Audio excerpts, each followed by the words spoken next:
Hey, Carlton, you guys played so well as a defense.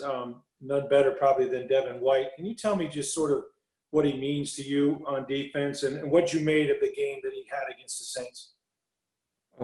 He's a big part of our defense. Obviously, he had a huge game with the interception and his tackles and just his energy that he brings to our defense. And, we're just happy to have him as a leader on our defense and, just happy to work with him every day, man. Thanks. We'll go to Joey Knight. Carlton, correct me if I'm wrong, but I think I came across that you DBs have kind of given yourselves a nickname, something like Gravediggers or something like that. Is that the case? And if so, what's the origin of that nickname? So that wasn't something we planned. We was just like using it as a caption for a picture. And then I guess it kind of got around and it went viral a little bit. And, people on ESPN started talking about it. So I guess that's our name now. But yeah, it's just the way, the style we play, how we play. We play to excuse my language, but we play to kill. We play to not leave any evidence. Like we play to dominate. So Gravediggers just sound like a good name for us. Fits our playing style. We'll go to Greg Auman. Hey, Carlton, I know you guys as a group are confident against anybody you line up against, but what impresses you the most about this Green Bay passing game, about Davante Adams and about the guys you're facing Sunday? Yeah, Adams is like one of the best receivers right now, for sure. And, of course, he has Aaron Rodgers, who's arguably the best quarterback right now. So they pose a ton of threats. He can literally throw every route. He's just one of the best quarterbacks out right now. There's nothing he can't do.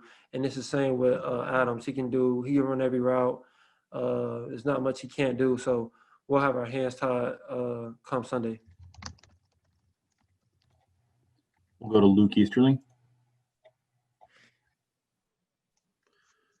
Carlton, I remember speaking with you earlier in the preseason and just talking about the brotherhood that you have with this secondary. I know you guys either all came in the same draft class or close together. You're all around the same age. But now that you're obviously, one step away from the Super Bowl, how much does it mean coming off a game where the secondary had such a great game against such a good offense in the Saints? How much does it mean to be in this situation with that group, with the close relationship that you have? Yeah, it's something that we built from the ground up. A lot of young guys just coming together, growing, having growing pains, learning, taking our lessons and turning it into blessings. And to get to this point right now is amazing. But we still understand that there's a lot more work to do, that the job isn't finished. And losing now could make us feel as if we did all of this for no reason. So we just want to finish the job. We'll go over to John Ledyard. Carlton, two-part question here. Just curious, is it personal with you and Michael Thomas, and do you take the same attitude into a matchup with Davante Adams? I wouldn't say it's so much personal. I have nothing against him personally. It's just business. It's always business, never personal. So I have the same mentality every game. I'm not a big social media guy, but I guess last week, just given that the Saints are just so much, they just talk so much, and with the taunting and all the stuff that they do, is just felt right. But that's not really me. I'm a cool guy. Like I said, it's never personal, always business. What's the most challenging aspect? You mentioned he's really good, but what's the most challenging aspect about going against Davante Adams, especially in press situations? He's really quick. Like I said, he can run every route. He's not as fast, but he gets in and out of his breaks like no other. He has Aaron Rodgers, of course, so that can make a guy really good to have Aaron Rodgers as your quarterback. But Davante Adams is one of the best receivers in the league right now. So, like I said earlier, I'm going to have my hands tied. Time for a little bit more. We'll go over to Jory Epstein. Carlton, obviously y'all as players have had different things you've had to do with the COVID protocols this year, but how would you describe the sacrifice or the adjustments that your friends and families have had to make to ensure that y'all were available on game day? It's been a lot of sacrifice behind the scenes. I don't think people talk about that enough as far as what our families have to go through, not being able to live a regular life. It's been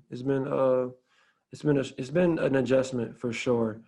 And we're just happy to have gotten this far, especially me without catching the virus. And that's definitely kudos to my family and to everybody who's coming into work every day and practicing social distancing. So it's been a struggle, but everybody's been going through it. The whole world is, not just us. So as long as we don't hang our heads on the negativity and just try to stay positive, we'll be good.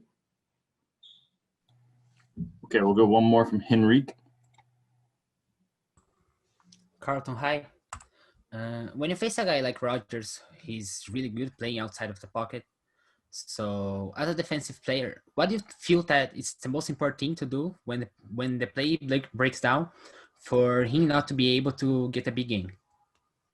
When he breaks out of the pocket, he loves to throw the ball deep and just find players all across the field. So the important thing to do is for us to plaster to the receivers and have good eyes. So as long as we have good eyes and we're watching our man when he's out of the pocket and we try to plaster them and stay with him, we should be good. But whenever he gets out of the pocket, that's when he's the most dangerous. He makes a lot of plays down the field and his receivers get open. So as a corner, like I said, we got to just have good eyes on our man and stay with him the whole time.